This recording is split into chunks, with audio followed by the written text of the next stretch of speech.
학습이라는 과정이 사실 단순히 정보를 습득하는 걸 넘어서 뇌 자체가 물리적으로 변하는 과정이라는 점이 아주 흥미롭습니다. 그럼 가장 기본적인 것부터 시작해 볼까요? 어떤 자극에는 우리가 점점 무뎌지고 또 어떤 자극에는 더 예민해지잖아요. 이게 바로 습관화 그리고 민감화 이야기죠. 맞습니다. 습관화는요, 예를 들어서 주변의 일상적인 소음처럼 위험하지도 않고 특별한 보상도 없는 자극이 계속될 때 거기에 대한 우리 행동 반응이 점점 줄어드는 현상이에요. 감각은 느끼는데 그 신경 세포 사이에 신호 전달 물질, 그러니까 신경 전달 물질 방출이 약해지면서 반응이 작아지는 거죠. 이건 몇 주씩 가기도 하고요. 그러니까 익숙해지면서 그냥 무시하게 되는 거네요. 신경 안 쓰게 되고요. 그럼 반대로 민감화는 어떻게 다른가요? 민감화는 예를 들어 큰 소리에 한번 놀란 뒤에는 작은 소리에도 쉽게 움찔하게 되는 경우처럼요.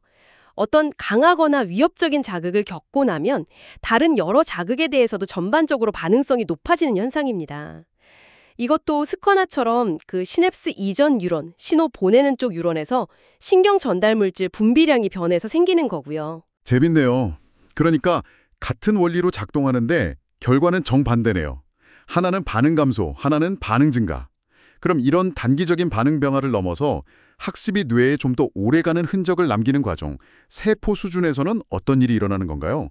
장기 상승작용, LTP가 아주 중요하다고 들었습니다. 네, 바로 그 LTP, 장기 상승 작용이 세포 수준에서 학습과 기억을 설명하는 핵심 기제 중 하나입니다. 쉽게 말하면 자주 같이 활동하는 두 신경세포 사이의 연결, 그 시냅스 연결이 더 강해지는 거예요. 그래서 신호가 더 잘 전달되는 거죠. 오랫동안요. 자주 쓰는 길이 넓어지는 것처럼요? 네, 비유하자면 그렇습니다. 뇌의 해마라는 영역에서 처음 발견되었고 대뇌 피질이나 손해 같은 다른 영역에서도 관찰됩니다. 몇 달 이상 지속될 수도 있고요. 와, 뇌 안에서 실제로 길이 넓어지고 강해진다니 그럼 반대로 약해지는 길도 있나요? 연결이 약화되는 현상도요? 당연히 있습니다. 장기 저하작용 LTD라고 부르는데요. 이건 반대로 특정 시냅스의 신호 전달 효율이 장기간 감소하는 현상입니다. 주로 L글루탐산이라는 신경 전달 물질과 관련이 깊은데 덜 중요하거나 잘 안 쓰는 연결을 약화시켜서 어떻게 보면 뇌가 정보를 정리하는 과정이라고 할 수 있어요. 그래야 새로운 학습을 위한 공간도 생기고요. LTP로 강화하고 LTD로 조절하고 이 균형이 중요하죠. 강화와 조절. 이 두 가지가 균형을 이루면서 학습이 일어난다.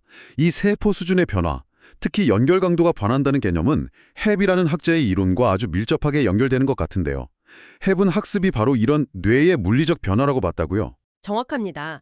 햅의 가장 중요한 아이디어는 학습과 기억이라는 게 그냥 머릿속 생각 같은 추상적인 게 아니라 신경망의 물리적인 변화, 구체적으로는 시냅스 연결 강도, 이걸 시냅스 가중치라고도 하는데 이 변화를 통해서 이루어진다는 거예요. 그리고 또 하나, 햅은 최적 각성 수준이라는 개념도 중요하게 봤습니다. 최적 각성 수준이요? 네, 그러니까 너무 지루해도 안 되고 반대로 너무 긴장하거나 스트레스를 받아도 학습 효율이 떨어진다는 거죠. 적절한 각성 상태일 때 학습과 시행 능력이 최고가 된다는 겁니다. 너무 졸려도 안 되고 너무 떨려도 시험 못 보는 거랑 비슷하네요. 그렇죠. 딱 그런 이치입니다. 내가 물리적으로 변화하고 적절한 각성 상태가 중요하다. 햅이 이론의 구체적인 개념들도 궁금한데요. 세포 집합체나 국면 진행 같은 것들이요? 네, 햅 이론을 이해하려면 몇 가지 개념을 알면 좋은데요. 첫 번째가 세포 집합체입니다. 이건 특정 생각이나 어떤 대상, 경험 이런 것과 연관돼서 함께 활성화되는 뉴런들의 집단이에요. 마치 하나의 팀처럼 같이 활동하는 거죠. 우리가 뭔가를 떠올릴 때 이 세포 집합체가 작동하는 겁니다. 뉴런들로 이루어진 팀이군요. 그럼 국면 진행은 뭔가요? 국면 진행은 이런 세포 집합체들이 순서대로 활성화되는 과정을 말해요.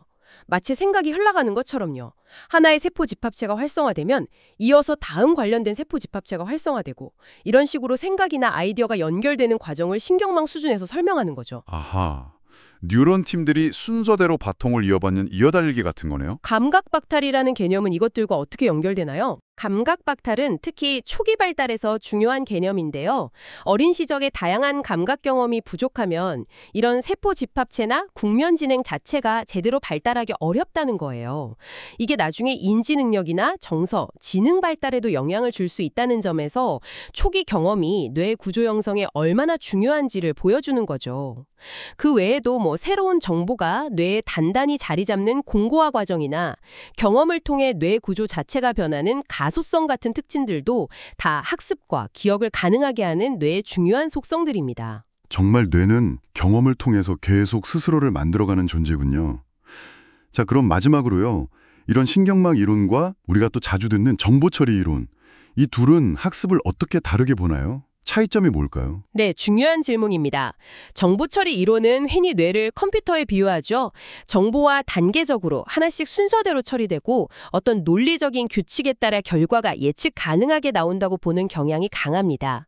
정보는 특정 위치에 파일처럼 저장되고 필요할 때 순서대로 꺼내 쓴다고 생각하고요. 컴퓨터처럼 순차적으로요? 그럼 신경망 이론은요? 신경망 이론은 실제 뇌가 작동하는 방식에 좀 더 가깝게 설명하려고 합니다. 정보는 여러 신경망에서 동시에 병렬적으로 처리되고요. 때로는 정보가 좀 불완전해도 최적의 답을 찾아낼 수 있다고 봅니다.